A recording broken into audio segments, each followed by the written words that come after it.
Thank you, John. Thank you, Ms. Kristen. Now, I just learned an inside secret to this photograph. So I'm going to back up and show you this. Look right here. Joe's foot is on the paint lid. And then he walked right down this carpet with his paint on his shoe. And I spent 6 hours getting the paint out there. No, it wasn't 6 hours. All right, Joe.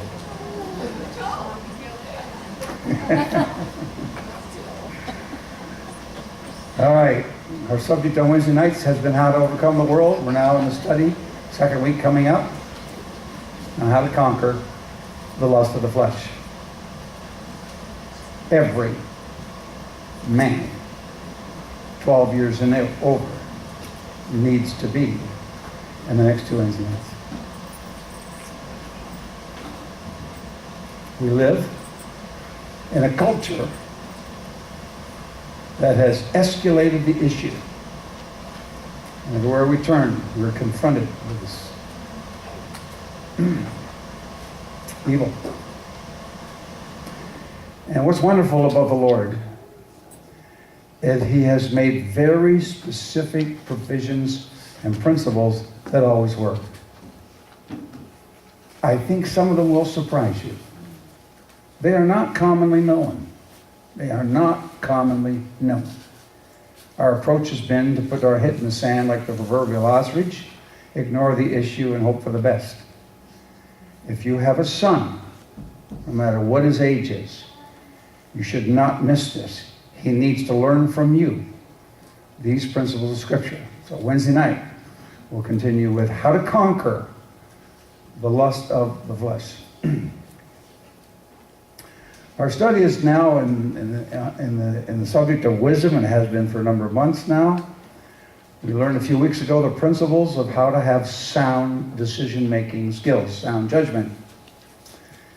And then last Sunday, it was how justice is the cornerstone of sound judgment. If you make a decision and it is not back up thing. If you make a decision and the decision is not just, then it's not a sound decision.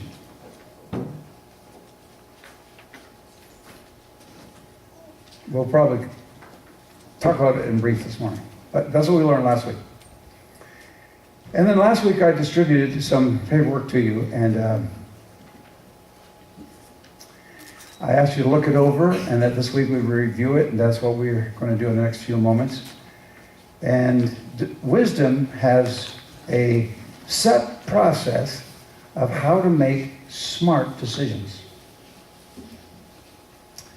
Now, decisions are the most important thing you will ever do in life, because everything else that happens to you is the result of a decision.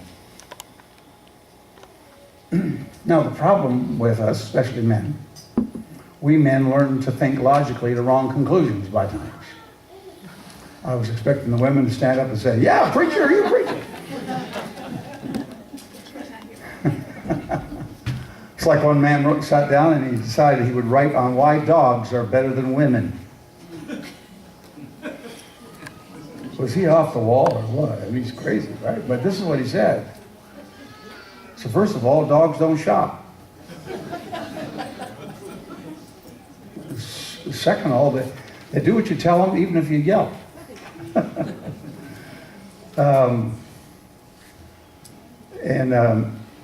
Any man can have a good-looking dog. It is possible to think irrationally. You know, one guy said, men are like computers. Well, you know, I better stay out of that. I've got to go home with my wife this afternoon. How about they're always glad to see you? Yeah. There's a whole bunch of them. But we have to be careful about the decisions, because everything is a result of decisions. Women are like computers too, by the way. because everything you've ever done wrong is stored in the memory. They're also like computers, by the way, because you buy one and you spend a whole lot on the accessories, you know, like. Can I go out and come back in again?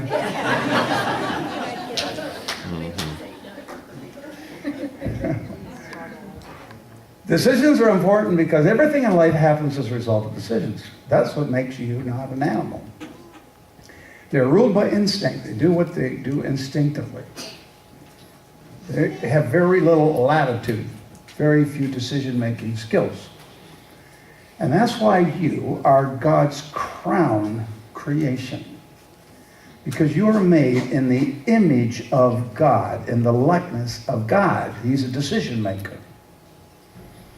And he's looking for a group of people that he can give forever life to and take out of here, who can make wise decisions the rest of forever in his big universe. So this is a place where we find out how good we know how to make decisions, how well.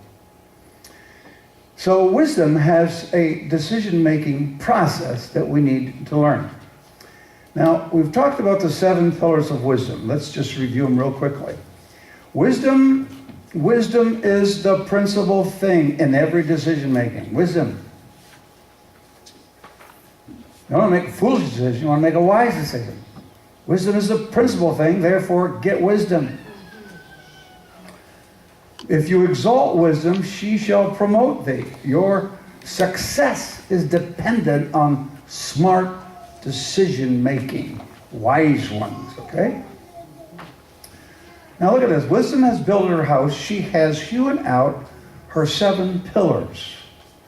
And in fact, here they are, but instead of going through the verse, let me just list them for you. I, wisdom, dwell with prudence. I find out the knowledge of witty inventions. The fear of the Lord is to hate evil, arrogance, pride, and every evil way. Counsel is mine, and sound judgment. Now watch the diagram with me for a moment. This is not in your notes. You don't need to go to your notes yet. Then comes the 6th one and the 7th one, understanding and strength. But I want you to understand that, watch this now, is that wisdom has built these pillars as a decision-making process. Okay? So we are going to begin with prudence, add knowledge, and so on. And this is actually the decision-making level here, number 5. However, next week we're going to deal with understanding. And I'll explain to you why understanding comes after you make the decision. I'll tell you why. There's a biblical reason why, two biblical reasons why. And then how all of this decision-making process consummates in you being able to have strength, which means your ability to deal with everything that's coming in your life. All right? So, the decision-making process. Now, let's go to your notes. I gave this note to you last week and asked you to look it over. And you'll notice here that this is the outline we just went through. Sound judgments here. These are in gray because we haven't got to them yet, right? And then if you turn your notes over, there's a similar page on the back, only there's room for you to write. And my goal today is to take this, what seems at first a complex way of making decisions, and make it as simple as possible. So I want to walk you through the process of wisdom's decision-making. But let me give you a little up front. While this may seem complex, after you've been through it a few times, it becomes intuitive. I mean, you just know it. You don't have to line by line do it. But if you do it line by line for the first little while, you will develop the pattern and the process that wisdom has for making sound decisions. So don't let the complexity of it at the moment scare you off. We're just going to go through the elements, and that's what we're going to do. And everybody say, God help the preacher.